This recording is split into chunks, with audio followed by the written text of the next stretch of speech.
Never before offer national highway పై ఆకర్షణీయమైన commercial plots గజం కేవలం 5,999 రూపాయలకే.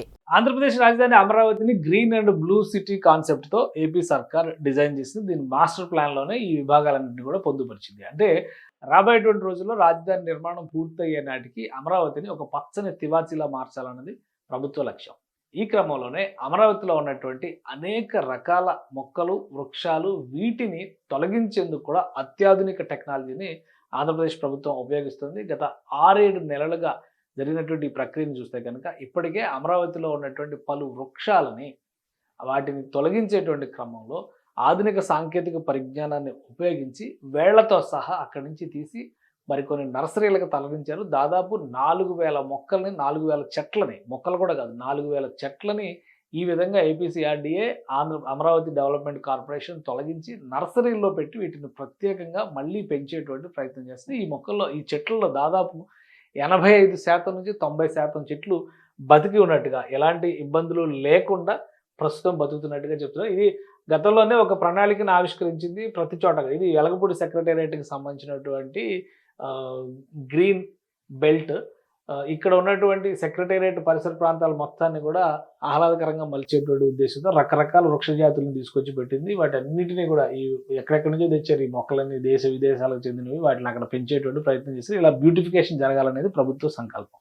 సో ఇందులో భాగంగానే ఇప్పుడు మాస్టర్ ప్లాన్లో గ్రీన్ అండ్ బ్లూ అన్నాం కాబట్టి పెద్ద ఎత్తున పార్కుల డెవలప్మెంట్, వెలగపూడి కానీ, సెక్రటేరియట్ తుళ్ళూరు దగ్గర కానీ, శాఖమూరు పార్క్ కానీ ఇటువంటివి అన్నింటినీ కూడా గ్రీన్ బెల్ట్లుగా డెవలప్ చేయాలనేటువంటి ఆలోచన రాష్ట్ర ప్రభుత్వం చేసింది. అందులో భాగంగానే ఈ మొక్కల్ని, వేరే వేరే ప్రాంతాల్లో ఉన్నటువంటి మొక్కల్ని టెక్నాలజీని ఉపయోగించి వాటి వేళ్ళు దెబ్బతినకుండా వేళ్లతో సహా తొలగించి పెద్ద పెద్ద మెషిన్స్ను ఉపయోగించడం ద్వారా వీటిని సురక్షిత ప్రాంతాలకి క్రేన్ల సహాయంతో తీసుకెళ్ళి మళ్ళీ నాటి వాటిని పునరుజ్జీవింపజేసేటువంటి ప్రయత్నం చేసి ఇలా తీసినటువంటి మొక్కలు దాదాపు 4,000 చెట్లు. ఇవి మొక్కలను కూడా అనలేము మనం. 4,000 చెట్లని ఒక ప్రాంతం నుంచి మరొక ప్రాంతానికి తరలించేటువంటి ప్రయత్నం అధికారులు చేశారు. ఇది సక్సెస్ఫుల్గా ఫలితాలు ఇచ్చినాయి. ఇందులో 85% పైగా చెట్లు బతికినాయి. ఇవన్నిటినీ కూడా ఇప్పుడు ప్రస్తుతం నర్సరీల్లో పెట్టి పెంచుతున్నారు. ఈ నర్సరీల్లో వాటికి కావాల్సినటువంటి పోషకాలని అందించడం ద్వారా పెంచుతున్నారు.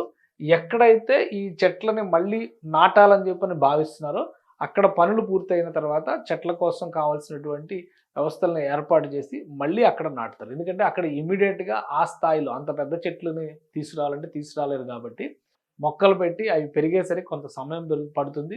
అలానే పెరిగేటువంటి మొక్కల వలన కూడా కొంత చుట్టుపక్కల నష్టం జరిగేటువంటి ప్రమాదం ఉంది. కాబట్టి ఆ పరిస్థితులన్నింటినీ అర్థం చేసుకుని టెక్నాలజీ సాయంతో వీటన్నిటినీ కూడా పెంచడం ద్వారా ఈ పెంచినటువంటి చెట్లని మళ్ళీ సురక్షిత ప్రాంతాలకు తీసుకెళ్ళి ఎక్కడ లక్ష్యంగా పెట్టుకున్నారో అక్కడ నాటేటువంటి అవకాశం ఉంటుంది. దీనికోసం ప్రభుత్వం పెద్ద డిపార్ట్మెంట్నే మెయింటైన్ చేస్తుంది. ముఖ్యంగా ఈ నర్సరీలను మెయింటెనెన్స్ చేసేటువంటి క్రమంలో శాఖమూరు లాంటి పార్కులు దాదాపు 50 ఎకరాలు, 100 ఎకరాల్లో కూడా గ్రీన్ పార్కులు, బయోడైవర్సిటీ పార్కులు డెవలప్ చేస్తుంది.